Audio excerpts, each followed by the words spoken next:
All right, we're going to look forward to that. But I want to ask you about something else. The other piece of your life, because you become a very successful entrepreneur, restaurateur in town. And being the daughter of a Greek restaurateur, I thought the goal was to never go back into that business. And you're a Greek American too. I thought you're supposed to sort of, because you know how hard that business is when you had to work in it as a child or had any family member trying to make the thing whole, the ends meet working in that business. But you have been phenomenally successful. I pulled the reviews from when AVLI Taverna first opened up, and it said a promising start for quality comfort food, only so many multi-million-dollar fancy places we need in the city. This one fills a real need. And then like 7 months later, short months, you get a Bib Gourmand. I mean, that's like a huge deal. Lou, are you like, I mean, it's working. It's working. I have the right partner. He gets the credit. Louis Alexakis, who owns AVLI in Winnetka, has been doing this far, far longer than I ever thought of doing it. And he is the greatest partner one could have because I've never met anyone more passionate about what he does for a living than Louis Alexakis. And he knows how to operate a restaurant. He knows how to put together a menu. He's had this vision for 30 years. For 30 years, he has traveled the world. I'm telling you. What he's just doing it now? Well, he used to own a place called Uzuri, which was in Lincoln Park in the late 90s, and he was ahead of his time. And at that time, he was prepared to bring the world contemporary Greek. Where did I come up with the idea of teaming up with Louis? Traveling and going to New York and going to Avra, New York, or Kokari in San Francisco, great, great Greek restaurants with contemporary menus. That's not taking anything away from what Greek Islands or Psistadia locally here in Lincolnwood Sisteria, a lot of people would know it. Sisteria, exactly, have done with traditional Greek. But this was taking Greek food and lifting it another level or two and making it more of a chef dining experience.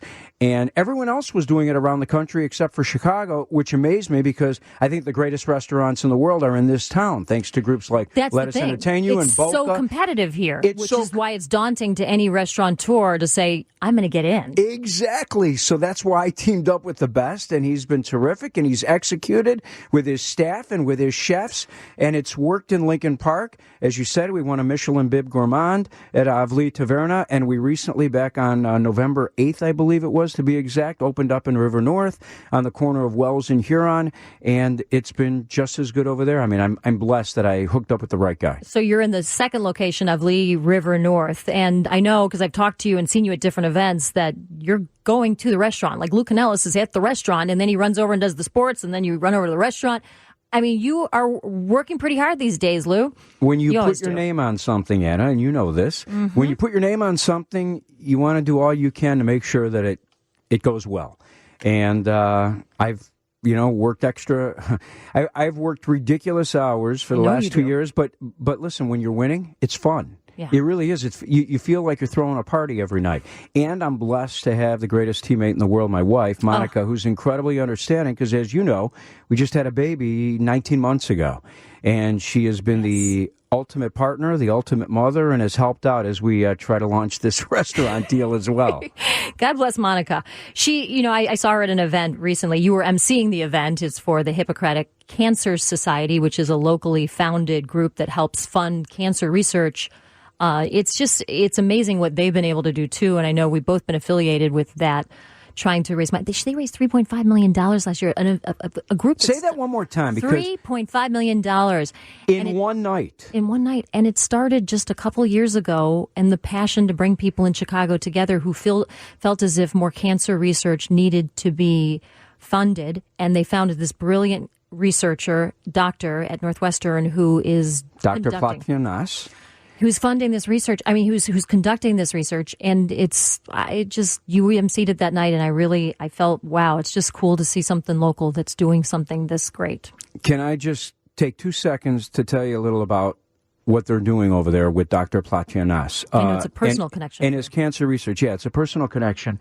Unfortunately, during the polar vortex, actually the day of the polar vortex, my younger brother asked me to go with him to St. Joe's over on Inner Lakeshore Drive. To get a diagnosis on some tests that he had gone through. And at that time, I sat with my younger brother and found out that he had cancer. He had bone cancer. And he needed a stem cell transplant. And at that time, we asked the question that day how long he had, and they said 5 years.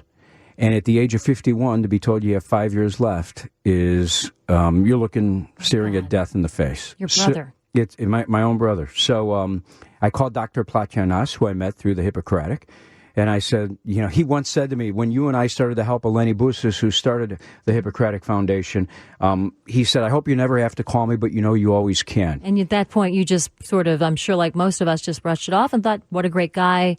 I hope I never have to call him. Right, exactly. Well, I called him, and immediately his team at Northwestern's Lurie Cancer Research Center took my brother under their wing, and he had a stem cell transplant back in July. And I can tell you, and I reached out to him this morning to make sure he was okay with you and I talking about this on the radio.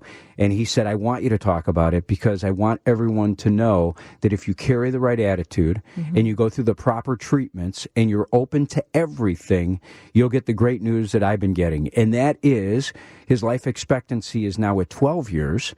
Man. This is in less than a year. It's gone from 5 years to 12 years. And if he goes through another stem cell treatment, they said that they feel they will eradicate the cancer. It's so moving, and he's got a new lease on life, and I know it just means the world. It's remarkable, really, really remarkable. Lou, are you going? So I know you continue with the Hippocratic Foundation. Do you happen to know how to contact them? It's just hippocraticfoundation.org, I believe, and the great work that they're doing. And God bless your brother. Thank you. And your little daughter, who I know is under the weather right now. And say hi to Monica. I will say hi to Monica, and go Bears, right? Go Bears.